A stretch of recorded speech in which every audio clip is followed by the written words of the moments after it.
जय हिंद साथियों। मैं सूरज आप लोगों के साथ एक और नई अपॉर्चुनिटी को लेकर के जुड़ चुका हूं, जो कि आप लोगों को कहीं ना कहीं रेलवे डिपार्टमेंट की ओर से DFCCIL के माध्यम से निकाली गई है। ये 2025 की एक और नई वैकेंसी रेलवे की तरफ से आप लोग को देखने को मिलने वाली है, जिसमें बम्पर पोस्टों पे कहीं ना कहीं 642 पोस्टों पे आप लोग को ये रिक्त स्थान देखने को मिलने वाला है। ये DFCCIL क्या होता है? तो DFCCIL का मतलब dedicated freight corridor corporation of India limited. इसके माध्यम से आप लोग को कहीं ना कहीं 642 पोस्टों पे वैकेंसी निकाली गई है। इसके तहत आप लोग को क्या काम दिए जाएंगे, या तो अगर आप लोग इसमें सेलेक्ट होते हैं तो आप लोगों से क्या काम करवाए जाएंगे, इसके लिए अगर मैं बता दूं तो रेलवे डिपार्टमेंट में जो माल ढुलाई का काम होता है, मालगाड़ियाँ होती है, उसके लिए कहीं ना कहीं भारत सरकार उसमें तेजी करने के लिए, उसमें तेजी लाने के लिए अलग से लाइनें बिछा रही है और ट्रांसपोर्टिंग को कहीं न कहीं फ़ास्ट करना चाहती है। इसके लिए उन्होंने बहुत सारी जगहों पे कॉरिडोर की स्थापना करी है और बहुत सारी कॉरिडोर की काम भी अभी जारी है। तो इसी के माध्यम से आप लोग को कहीं न कहीं बम्पर वैकेंसी 642 पोस्टों पर देखने को मिलने वाली है, जिसकी नोटिफ़िकेशन आउट हो चुकी है।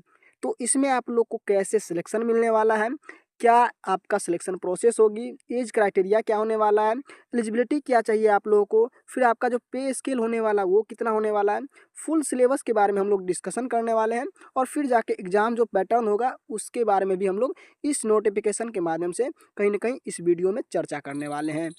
तो साथियों, DFCCIL मतलब कि dedicated freight corridor corporation of India limited की तरफ से ये जो वैकेंसी आप लोग के लिए निकाली गई है, इसमें विभिन्न पोस्टों पे आप लोग के लिए कहीं ना कहीं पद दिए गए हैं। लेकिन हम लोग इसमें सबसे महत्वपूर्ण जो कि MTS का पोस्ट होने वाला है, MTS का पोस्ट होने वाला है। जैसे कि SSC MTS में या तो इंडियन नेवी में MTS के पोस्ट पे आप लोग को वैकेंसी देखने को मिलती है, उसी तरीके से DFCCIL रेलवे डिपार्टमेंट में भी आप लोग को MTS के पोस्ट पे कहीं ना कहीं वैकेंसी देखने को मिलने वाली है। तो इसके बारे में पूरे डिटेल में हम लोग चर्चा करने वाले हैं। तो इसके लिए सबसे पहले हम लोग DFCCIL रेलवे डिपार्टमेंट के ऑफिशियल वेबसाइट पे चलेंगे और नोटिफिकेशन को डाउनलोड करके आप लोग को सारी चीज़ें बताने की कोशिश करेंगे, जिससे कि अगर आप भी इच्छुक हों तो आप भी इस फॉर्म को फिलअप कर सकें। इसके अलावा इस फॉर्म को भरने की तिथि कब से है और कब तक इस फॉर्म को आप लोग फिलअप कर सकते हैं, ये सारी जानकारी मैं आपको इस वीडियो के अंतर्गत देने वाला हूं। तो वीडियो में अंत तक बने रहेंगे और हम लोग नोटिफिकेशन को सबसे पहले डाउनलोड करके आप लोग को दिखाने की कोशिश करेंगे। तो चलिए सबसे पहले नोटिफिकेशन को डाउनलोड कर लेते हैं और फिर समझने की कोशिश करते हैं। तो इसके लिए हम लोग नोटिफिकेशन की ओर चलेंगे और नोटिफिकेशन को हम लोग डाउनलोड कर लेंगे।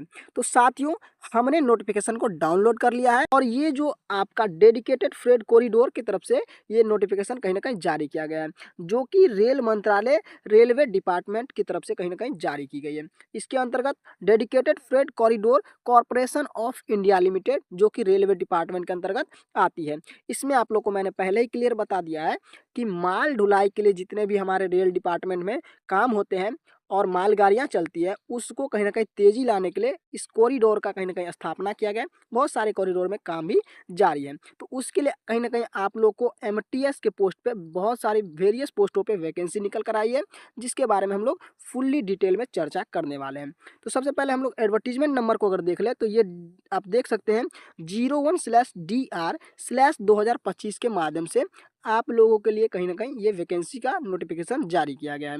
तो हम लोग इसमें मोस्ट इम्पोर्टेंट पॉइंट्स जो होंगे उसके बारे में कहीं ना कहीं चर्चा करने वाले हैं। ओके, तो इसमें आपको बताया गया है कि एप्लीकेशन जो होगा, सबसे पहले अगर बात कर ले तो एप्लीकेशन जो होगा ये आपका ऑनलाइन मोड में होने वाला है और इसकी डेट के भी बारे में हम लोग पूरी डिटेल में चर्चा करेंगे। तो सबसे पहले हम लोग आपको पहले इंपॉर्टेंट डेट्स को ही दिखाने की कोशिश करेंगे। तो इस फॉर्म को जो फिलअप करने की पहली तिथि है, मतलब कि ये जो ओपनिंग होगा इसका एप्लीकेशन करने का डेट, वो ओपनिंग डेट जो आप लोग देखेंगे तो 18 जनवरी, मतलब कि आज के दिन से ही इस फॉर्म को आप लोग फिलअप कर सकते हैं। इसके बाद अगर बात करें तो closing date of online registration and application, तो एप्लीकेशन को आप लोग लास्ट डेट जो है वो 16 फरवरी तक कहीं ना कहीं सबमिट कर सकते हैं। इसके बाद अगर मान लीजिए कि अगर आपने फॉर्म को फिलअप किया और उसमें कोई गड़बड़ी हो जाती है, कोई मिस्टेक हो जाता है, तो उसको आप लोग करेक्शन कर सकते हैं। तो करेक्शन के लिए अगर आपकी डेट कर लें तो विंडोज हो खुलेगी आपकी, वो 23 फरवरी 2025 से लेकर 27 फरवरी 2025 के बीच में आप लोगों की ये विंडो खुलने वाली है। इसके बाद अगर बात करें हम, तो इसके बाद जो दिया गया है, इसकी 2 पार्ट में आपको कहीं न कहीं एग्ज़ाम कंडक्ट कराए जाएँगे।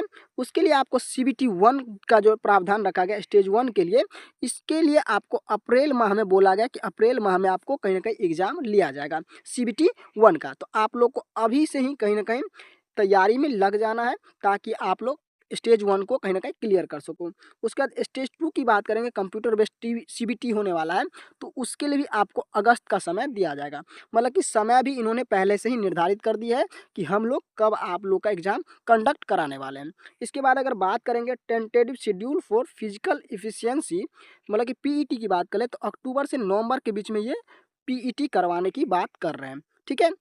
अब जाके अगर बात करेंगे, तो ये जो सिलेक्शन प्रोसेस है थोड़ी आपको क्रिटिकल दिखने वाली है, जिसके बारे में मैं आपको फुल्ली डिटेल वाइज चर्चा करने वाला हूँ। तो आप लोग वीडियो में बने रहेंगे, क्योंकि ये जो DFCCIL जो है, इसमें सिलेक्शन प्रोसेस कुछ अलग तरीके के हैं। तो मैं आपको सारी डिटेल में जानकारी देने वाला हूँ। उसके बाद आप लोग को बताया गया है कि कैसे आप लोग अपने फॉर्म को फिलअप कर सकते हैं। तो before filling up online registration form, page refer to instruction for online registration and submission of application and instruction give in the main instruction page on the online application link। ठीक है? तो online जो application करना है, उसके माध्यम से आपको बताया गया कि पहले पेज पर आप लोग पहले उसको रीड कर लेंगे, सारे नोटिफिकेशन को, सारे जितने भी आपको इंस्ट्रक्शन दिए गए सबको आप लोग रीड कर लेंगे। उसके बाद ही कहीं ना कहीं आप लोग इस फॉर्म को फिलअप करेंगे। और अगर आप लोग को कोई भी परेशानी होती है, तो आपको यहाँ पे नंबर भी दिए गए, आप इस पर भी कॉन्टैक्ट कर सकते हैं। ठीक है? Query related to online application for should be made at following. अगर आपको किसी भी प्रकार का कोई क्वेरी करना है, जानकारी लेनी है, तो आप लोग इस नंबर पे कांटेक्ट कर सकते हैं। उसके बाद अगर बात करेंगे, तो इसेंशियल क्वालिफिकेशन, आपकी क्वालिफिकेशन क्या होनी चाहिए, जिसके माध्यम से आप DFCCIL मतलब कि dedicated freight corridor corporation of India limited के अंतर्गत आप लोग फॉर्म MTS के लिए फिलअप करने वाले हैं। क्योंकि इस पर बहुत सारे पोस्टों पे वैकेंसी आई है, तो हम लोग ज़्यादातर MTS को प्रिफेयर करेंगे, MTS के बारे में ज़्यादा चर्चा करेंगे। क्योंकि MTS की पोस्ट की बात कर लें, तो ये केवल 10th पास पे आप लोग को, या तो अगर आपके पास ITI है, तो आप लोग इस फॉर्म को फिलअप कर सकते हैं। ठीक है? तो इसी के लिए हम लोग MTS पे ज़्यादा फोकस करने वाले हैं। तो ये बहुत सारे वेरियस पोस्ट हैं, जिसको आप लोग देख सकते हैं। अगर आप लोग इसमें एलिजिबल होंगे, तो आप लोग इसको फिल कर सकते हैं। ये नोटिफिकेशन हम अपने टेलीग्राम चैनल के माध्यम से आप लोग को प्रोवाइड करवा देंगे। ओके? अगर बात कर लें, तो ये हमारे पास MTS की पोस्ट के लिए कहीं ना कहीं पूरे सेग्रीकेशन देखने को मिलने वाला है, जिसके बारे में हम लोग चर्चा करेंगे। पोस्ट मल्टीटास्किंग स्टाफ स्केल की बात कर ले, जो पे स्केल होने वाला है 16,000 से 45,000 के बीच हम लोग का पे स्केल होने वाला है MTS वाले बच्चों के लिए। ओके? जिसमें अगर बात करें, तो पूरे टोटल ऑफ पोस्ट की बात हमने आपको पहले ही बताया कि 642 पोस्टों पे कहीं ना कहीं आप लोग के लिए वैकेंसी निकल कर आई है। जबकि MTS के लिए अगर पूरी टोटल नंबर ऑफ पोस्ट की बात कर ले, तो आप लोग देख सकते हैं 464 पोस्टों पे वैकेंसी निकल कर आई है। इसीलिए हम लोग MTS को ज़्यादा प्रेफर करने वाले हैं, और MTS के बारे में पूरे डिटेल में हम लोग समझने की कोशिश करने वाले हैं। तो यहाँ पे आप लोग देख सकते हैं कि 464 पोस्टों पे कहीं ना कहीं हम लोग के लिए वैकेंसी निकल कर आई है, जिसमें UR के लिए 194, SC के लिए 70, ST के लिए 32 पोस्टों पे, और उसके बाद OBC नॉन क्रीमी लेयर के लिए 122 पोस्टों पे वैकेंसी निकल कर आई है। EWS वाले बच्चों के लिए अगर बात करें, तो 46 पोस्टों पे है, और उसके बाद PWD वाले बच्चे भी यहाँ पर देख सकते हैं, और एक्स सर्विस मैन वाले बच्चों के लिए कहीं ना कहीं सबसे ज़्यादा कहीं ना कहीं वैकेंसी देखने को मिलने वाली है। ठीक है?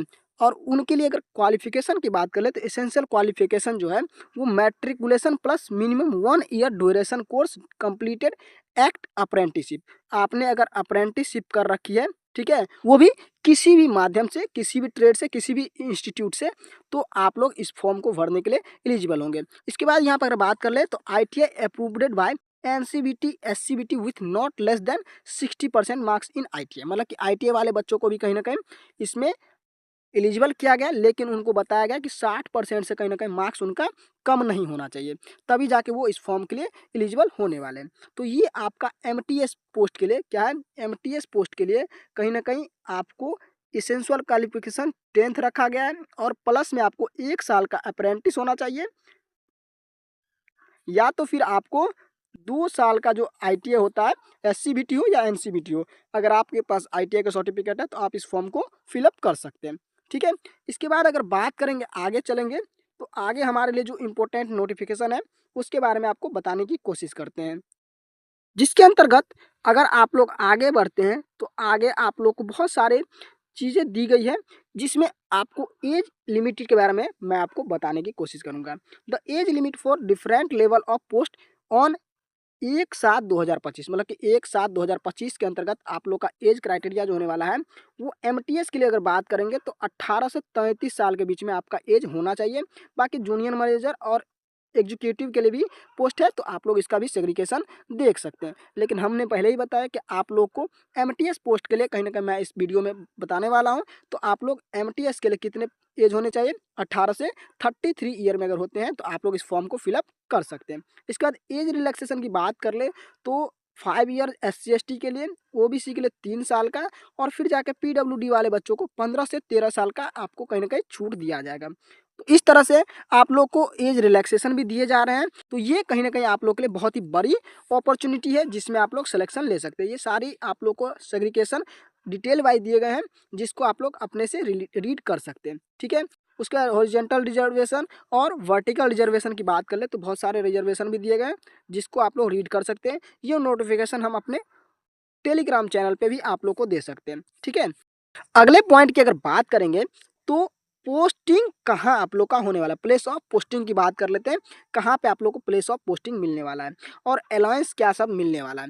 तो HRA, उसके बाद DA, और उसके बाद आप लोग को मेडिकल फैसिलिटी, ये सब सारी चीज़ें आप लोग को कहीं ना कहीं अलाउंस के तौर पे दिया जाएगा। और प्लेस ऑफ पोस्टिंग की अगर बात कर लें तो प्लेस ऑफ पोस्टिंग के लिए DFCCL यूनिट, या तो स्टेशन प्रोजेक्ट, या तो असेंबलीमेंट्स ऑफिसेस में आप लोग को कहीं ना कहीं आपका पोस्टिंग मिलने वाला है। तो ये आप लोग की पोस्टिंग के लिए या तो आप लोग का जो अलाउंस होगा, इसके बारे में आप लोग को कहीं ना कहीं बताया गया है। उसके बाद अगर बात करेंगे तो इसमें निगेटिव मार्किंग भी आप लोग को दिया गया है, जो कि आप देख सकते हैं 1/4 का कहीं ना कहीं निगेटिव मार्किंग आपको स्टेज 1 और स्टेज 2 में CBT एग्जाम के लिए रखा गया है। तो ये आपका कहीं ना कहीं निगेटिव मार्किंग में भी होने वाला है। इसके बाद अगर अगले पॉइंट की अगर बात करें तो सेकेंड स्टेज में कौन बच्चे को कंप्यूटर बेस्ड टेस्ट के लिए चुना जाएगा, तो बोला गया कि 20 time the community wise the vacancy of post notified as per merit in first stage, मतलब कि 20%, 20 टाइम, मतलब कि एक सीट पर कहीं ना कहीं 20 बच्चे को CBT 2 के लिए कहीं ना कहीं चुना जाएगा। CBT 1 में जो बच्चे बैठते हैं तो उनका रिजल्ट 1/20 में कहीं ना कहीं उनका लिया जाएगा। उसके बाद आपका फिजिकल इफिशियंसी टेस्ट PET के लिए क्या करेगा, तो 3 टाइम बच्चों को कहीं ना कहीं सेकेंड स्टेज से चुना जाएगा।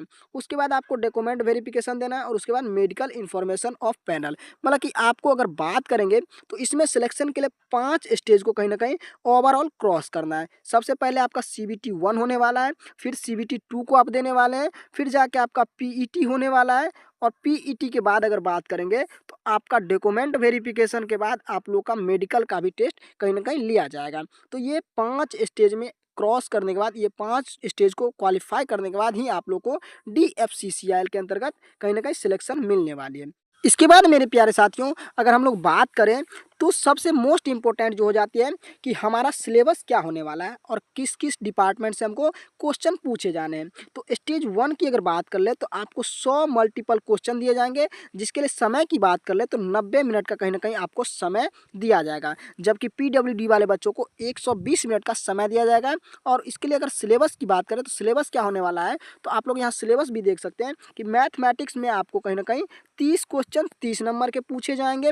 जनरल अवेयरनेस में 15 क्वेश्चन 15 मार्क्स के होने वाले हैं, जबकि जनरल साइंस के लिए आपको 15 क्वेश्चन पूछे जाएंगे 15 मार्क्स के, और लोकल रीजनिंग या तो जनरल इंटेलिजेंस के लिए आपको 30 क्वेश्चन 30 मार्क्स के पूछे जाएंगे। उसके बाद नॉलेज अबाउट रेलवे या तो DFCCIL, मतलब कि dedicated freight corridor corporation of India limited के लिए कहीं ना कहीं 10 क्वेश्चन होने वाले हैं। और टोटल नंबर ऑफ क्वेश्चन की बात करें तो 100 क्वेश्चन होने वाले हैं, जिसमें आपको कहीं ना कहीं 90 मिनट का समय स्टेज 1 के लिए दिया जाएगा, और PWD वाले बच्चों को 120 मिनट का समय दिया जाएगा। अगर इसके बाद अगर बात कर ले तो हमने क्या बताया कि कहीं ना कहीं 1/20 बच्चों को एक सीट पर बुलाया जाएगा स्टेज 2 के लिए। तो स्टेज 2 की अगर बात कर ले तो स्टेज 2 में CBT जो होगा वो 120 multiple choice objective type question होने वाले हैं, और उसके लिए आपको 120 मिनट का ही समय दिया जाएगा, जबकि PWD वाले बच्चों के लिए कहीं ना कहीं 160 मिनट दिया जाएगा, मतलब कि 2 घंटे 40 मिनट का समय दिया जाएगा। तो ये PWD वाले बच्चों को कुछ एक्स्ट्रा टाइम दिए जाएंगे। तो ये आपका CBT स्टेज 2 के लिए बोला गया है। उसके बाद आगे अगर चलते हैं, अगला जो आपको बोला गया है, तो अगला आपको बोला गया है कि अगर आप लोग स्टेज 1 को क्वालिफाई करते हैं तो आपको कैटेगरी वाइज कहीं ना कहीं दिया गया है कि आप लोगों को कम से कम इतने मार्क्स, यूआर और ईडब्ल्यूएस वाले बच्चों को 40% मार्क्स, ओबीसी या तो एससी वाले बच्चों को 30% मार्क्स और एसटी वाले बच्चों को 25% मार्क्स कहीं ना कहीं लाने ही होंगे। अगर मेरिट में कहीं कटअप कम जाती है तो कम से कम आपको इतने मार्क्स लाने ही होंगे स्टेज 1 में। ओके, उसके बाद ही आपको 1/20 के लिए कहीं ना कहीं सिलेक्शन मिलेगा। 1/20 मतलब कि एक सीट पर 20 बच्चों को कहीं ना कहीं स्टेज 2 के लिए बुलाया जाएगा। ठीक है, उसके बाद आप लोगों को कहीं ना कहीं CB2 का एग्जाम होगा, जिसकी भी हमने सिलेबस आपको दिखा दिए। उसके बाद आपको बात करें कि अगर आप लोग ऑब्जेक्शन लगाते हैं किसी भी क्वेश्चन पे तो आप लोग को 100 रुपये हर क्वेश्चन का देना होगा, जो कि अगर आपका सही होता है तो रिफंडेबल होगा, अगर नहीं आप उस जगह गलत हो जाते हैं तो आपका वो पैसा रिटर्न नहीं दिया जाएगा। उसके बाद आपका पीईटी होना है, जो कि पीईटी के बारे में भी आप देख सकते हैं कि should be able to lift and carry 35 kg of the weight for the distance of 100 metres.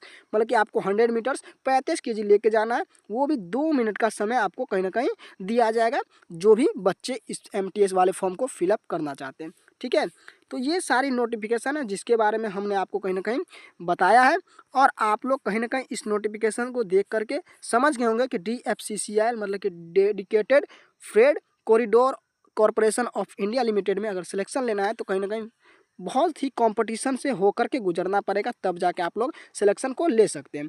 उसके बाद इंस्ट्रक्शन ऑफ मेडिकल एग्जामिनेशन के लिए भी आपको यहाँ पे पूरा इंस्ट्रक्शन दिया गया है, तो आप लोग इसको भी रीड कर सकते हैं। ये नोटिफिकेशन मैं आपको बार बार बता रहा हूँ कि अपने टेलीग्राम चैनल पे दे दूंगा। और अगर बात कर ले तो MTS वाले बच्चों को 500 रुपये फ़ी देने हैं, एग्जामिनेशन फ़ी, मतलब कि आपको फॉर्म फिलअप करते समय 500 रुपये देने पड़ेंगे। और अगर बात करें कि जो जूनियर या तो जूनियर मैनेजर या तो एग्जीक्यूटिव के लिए फॉर्म फिलअप करना चाहते हैं, वो 1000 रुपये कहीं ना कहीं इसके लिए पे करने वाले हैं। तो ये सारी डिटेल थी जिसके बारे में हमने आपको बताने की कोशिश करी। तो आशा करते हैं कि ये जानकारी आपको अच्छी लगी होगी, समझ में आई होगी। तो मिलेंगे आपसे अगले वीडियो में अगली नोटिफिकेशन के साथ। कोई भी अपॉर्चुनिटी आती है या तो कोई भी ऐसा नोटिफिकेशन जारी होता है गवर्नमेंट की तरफ से या तो कोई भी डिपार्टमेंट की तरफ से, तो मैं आपको उसकी जानकारी देने के लिए सबसे पहले जुड़ने की कोशिश करूंगा, और आप लोग को उसकी जानकारी सबसे पहले मिले इसके लिए आप लोग हमारे चैनल को सब्सक्राइब कर बेल आइकन को ज़रूर दबा लेंगे, ताकि आपको सारी जानकारी समय पे जल्द से जल्द मिल सके। आशा करते हैं कि ये वीडियो आप लोग को अच्छी लगी होगी, आप लोग हमारे साथ प्यार बनाए रखेंगे। हम लोग मिलेंगे आपसे अगली वीडियो में, तब तक के लिए आप लोग अपना ख्याल रखेंगे। जय हिंद, जय भारत, वंदे मातरम।